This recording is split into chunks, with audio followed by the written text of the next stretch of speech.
दोस्तों नमस्कार।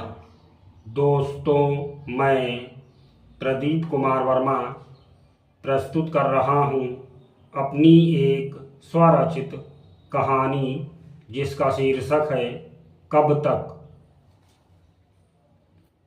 घनघोर कोहरे में डूबी भयंकर सर्दीली शांत सन्नाटे से भरी जनवरी माह की एक डरावनी सी रात।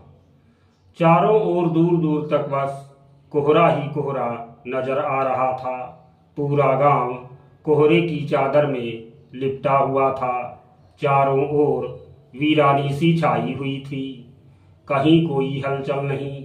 हाँ, कोहरे के रूप में पेड़ों की पत्तियों से टपकती पानी की बूंदों की टप टप की हल्की सी आवाज जरूर ही शांत वातावरण में अपनी उपस्थिति दर्ज करा रही थी।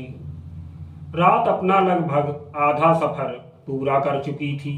सारा गांव रजाइयों कंबलों में दुबका गहरी नींद में सोया पड़ा था। लेकिन गांव के बाहरी एक छोर पर एक टूटे फूटे कच्चे मकान की एक कोठरी में चारपाई पर रजाई ओढ़े पड़े 96 वर्षीय पुत्तूलाल को आज नींद नहीं आ रही थी। सोने की बहुत कोशिश की, लेकिन चाह कर भी वे अपनी आंखों को सुला ना सके। इधर करवटें बदलते, कभी उधर, कभी सीधे लेट मुंह खोल अपलक ऊपर छत की ओर निहारते रहते, तो कभी पड़ोस में पड़ी चारपाई पर सिर से रजाई ओढ़े लेटी अपनी पत्नी पर नजर डाल लेते। अभी उनकी निगाह छत की ओर ही थी कि तभी उन्हें पत्नी की चारपाई पर से एक हलचल सुनाई दी। उनकी पत्नी खांसते हुए इधर से उधर करवट बदल फिर अपने को थोड़ा और रजाई में कसते हुए चुपचाप लेट गईं।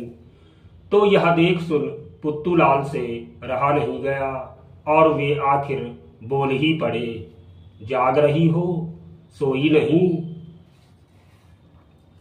नींद ही नहीं आ रही है, उलझन ऐसी मच रही है, मालूम होता है शरीर में जान ही नहीं है।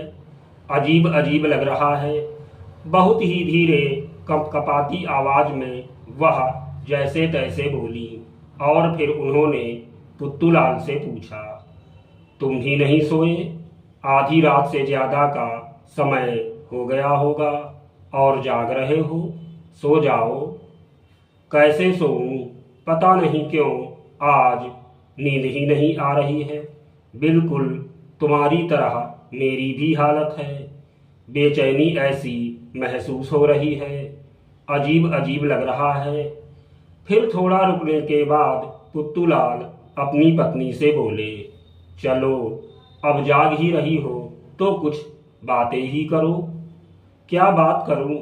मुंह से साफ आवाज तो निकल नहीं रही है और बहुत सी बातें तो कर ली हैं हमने, अब बचा ही क्या है? पिछले लगभग 70 वर्षों से हमारा तुम्हारा साथ है।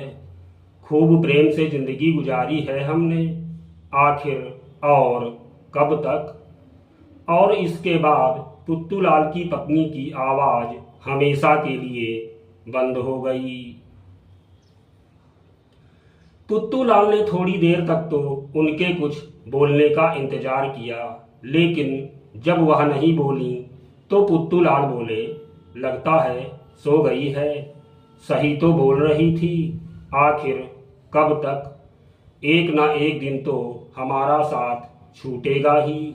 और पुत्तूलाल की भी आंखें हमेशा के लिए धीरे धीरे बंद होती चली गईं। धन्यवाद।